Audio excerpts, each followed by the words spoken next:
नमस्कार दोस्तों, break exam में आप सभी का स्वागत है।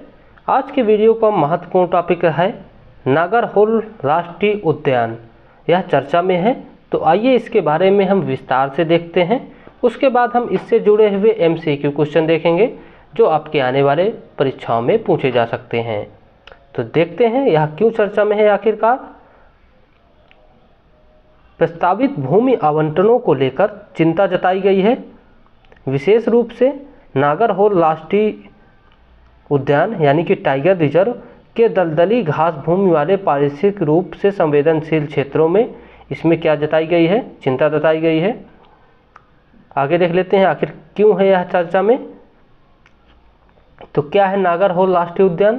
तो यह एक अधिसूचित टाइगर रिजर्व है और भारत के प्रमुख प्रोजेक्ट टाइगर स्थलों में से एक है। इसका आधिकारिक नाम क्या है? तो राजीव गांधी राष्ट्रीय उद्यान इसका आधिकारिक नाम है। इसका नाम नागरहोल नदी पर पड़ा है। तो इसका नाम किस पर पड़ा है? तो नागरहोल नदी पर इसका पड़ा है, जिसमें नागरा का अर्थ है सांप और होले का अर्थ है धारा, यानी कि सांप की धारा। इसका मुख्य रूप से यदि शाब्दिक अर्थ निकाले तो पड़ेगा। देख सकते हैं मैप में इसकी लोकेशन।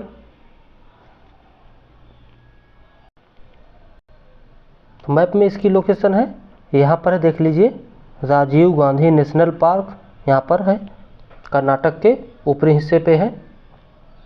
चलिए देख लेते हैं आगे इसका। तो स्थान एवं भूगोल, तो कहाँ पर है यह राष्ट्रीय उद्यान? तो राज्य कर्नाटक में है। कौन कौन से जिलों में इसका विस्तार ज़्यादा है रूप से पाया जाता है? तो जिले हैं कोडगू एवं मैसूरू।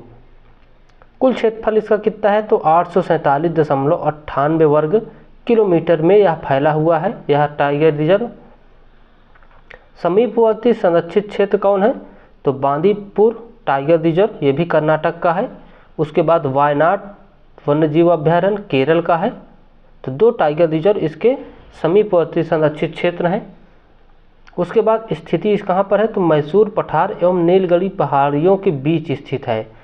तो याद रखिएगा नागरहोल राष्ट्रीय उद्यान कहाँ पर स्थित है? तो मैसूर पठार और नीलगिरी पहाड़ियों के मध्य स्थित है। पारिस्थितिक विकास इतिहास इसका देख लेते हैं। तो पारिस्थितिक इतिहास इसका है 1955 में वन्यजीव अभ्यारण्य घोषित किया गया। 1988 में राष्ट्रीय उद्यान का दर्जा प्राप्त किया और 1999 में प्रोजेक्ट टाइगर के तहत टाइगर रिजर्व घोषित किया गया इसे। उसके बाद हम आइए देख लेते हैं यहाँ पर वनस्पति कौन कौन सी पाई जाती है मुख्य रूप से।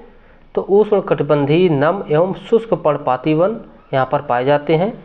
दलदली घास भूमियाँ पाई जाती हैं। मुख्य वृक्षों में सागौन, रोजवुड और चंदन के यहाँ पर वृक्ष पाए जाते हैं। प्राणी यानी कि कौन कौन से जंतु पाए जाते हैं? तो बिल्ली की प्रजातियों में बाघ, तेंदुआ और जंगली कुत्ता।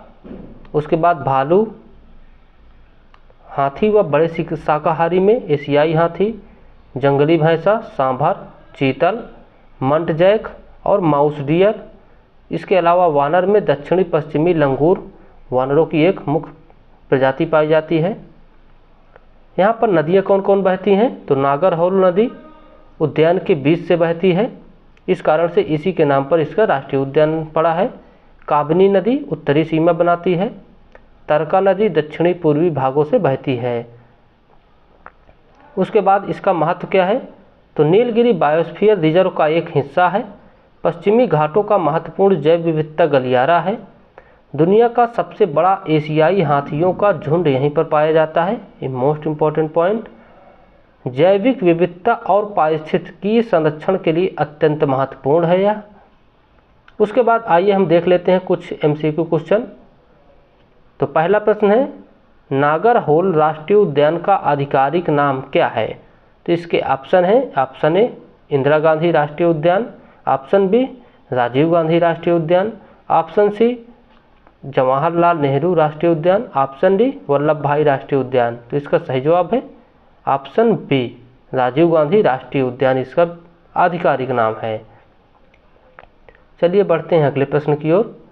नागरहोल नाम का अर्थ क्या है? तो अभी हमने देखा है नागर का मतलब सांप और होल का मतलब धारा।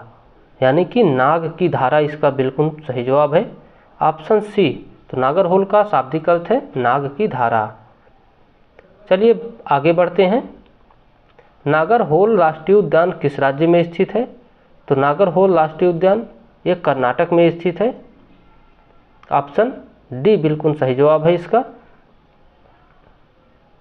चलिए बढ़ते हैं अगले प्रश्न की ओर। नागरहोल राष्ट्रीय उद्यान किन जिलों में फैला है? तो क्या राष्ट्रीय उद्यान किन जिलों में फैला है? तो इसका सही जवाब क्या है? Option A, B, C, D. तो ऑप्शन बी इसका बिल्कुल सही जवाब है। कोडगू और मैसूरू जिलों में यह फैला हुआ है। चलिए बढ़ते हैं अगले प्रश्न की ओर।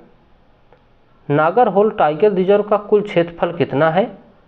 तो इसके ऑप्शन है, ऑप्शन ए 560 वर्ग किलोमीटर, 500, फिर दूसरा है ऑप्शन बी 643.39 वर्ग किलोमीटर, ऑप्शन सी 847.98 वर्ग किलोमीटर और ऑप्शन डी 1020.50 वर्ग किलोमीटर। तो ऑप्शन सी इसका बिल्कुल सही जवाब है। 847.98 वर्ग किलोमीटर में इसका कुल क्षेत्रफल है। चलिए बढ़ते हैं अगले प्रश्न की ओर। नागरहोल टाइगर रिजर्व किन संरक्षित क्षेत्रों के साथ सटा हुआ है? तो किन संरक्षित क्षेत्रों के साथ सटा हुआ है? तो इसका सही जवाब क्या है? ऑप्शन बी बांदीपुर और वायनाड। ऑप्शन बी बांदीपुर और वायनाड क्षेत्रों के साथ यह सटा हुआ है। आइए बढ़ते हैं अगले प्रश्न की ओर। नागरहोल को राष्ट्रीय उद्यान कब घोषित किया गया था? तो इसका सही जवाब क्या है? Option A 1972, option B 1988, option C 1999 और ऑप्शन डी 1955। तो ऑप्शन बी इसका बिल्कुल सही जवाब है। 1999 में प्रोजेक्ट टाइगर के रूप में यहाँ पर चलाया गया। प्रोजेक्ट टाइगर याद रखिएगा, 1999 में इसे प्रोजेक्ट टाइगर के तहत टाइगर रिजर्व के रूप में घोषित किया गया। चलिए बढ़ते हैं अगले प्रश्न की ओर। निम्नलिखित में से कौन सी नदी नागरहोल पार्क की उत्तरी सीमा बनाती है? तो कौन सी नदी इसकी उत्तरी सीमा बनाती है? Option A Kaveri, option B Nagarhole, option C Kabini और ऑप्शन डी हेमवती। तो इसका सही जवाब है ऑप्शन सी काबिनी। याद रखिएगा, काबिनी नदी नागरहोल पार्क की उत्तरी सीमा बनाती है। चलिए बढ़ते हैं अगले प्रश्न की ओर। नागरहोल राष्ट्रीय उद्यान किस जैव मंडल का हिस्सा है? तो नागरहोल राष्ट्रीय उद्यान ये किस जैव मंडल का हिस्सा है? तो इसके ऑप्शन है, option A Sundarban biosphere reserve, option B Aravalli biosphere reserve, option C Nilgiri biosphere reserve, option D Satpura biosphere reserve. तो option C Nilgiri biosphere reserve का यह मुख्य रूप से हिस्सा है। अगला प्रश्न है, नागरहोल किस जानवर की विश्व की सबसे बड़ी जंगली आबादी के लिए जाना जाता है? तो नागरहोल किस जानवर की जंगली की सबसे बड़ी आबादी के लिए जाना जाता है? तो इसका सही जवाब है ऑप्शन ए शेर, ऑप्शन बी हाथी, ऑप्शन सी गौर, ऑप्शन डी भालू। तो इसका सही जवाब हाथी है। याद रखिएगा, हाथियों की सबसे बड़ी जंगली आबादी के लिए यह जाना जाता है नागरहोल राष्ट्रीय उद्यान। तो चलिए दोस्तों, आज के वीडियो में बस इतना ही। मिलते हैं फिर से नए वीडियो में। तब तक के लिए थैंक यू, बाय।